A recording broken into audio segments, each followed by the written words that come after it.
సరేనా? అమ్మాడే ఉన్నాయి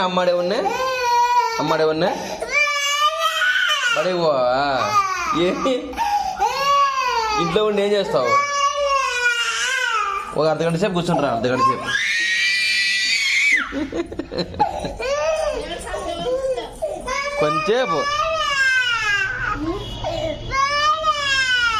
కొంచెంసేపు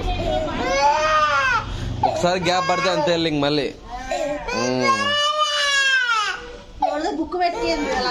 అక్కడే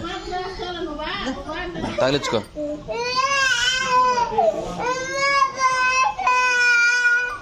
లేదా కొంచెంసేపు అంతే, కొంచెం కూర్చున్నారా అలా మళ్ళీ అలవాటు అవుతుంది. అమ్మాడే ఉంటుంది కొంచెం కూర్చో అంతే, ఎక్కువ కొంచెంసేపు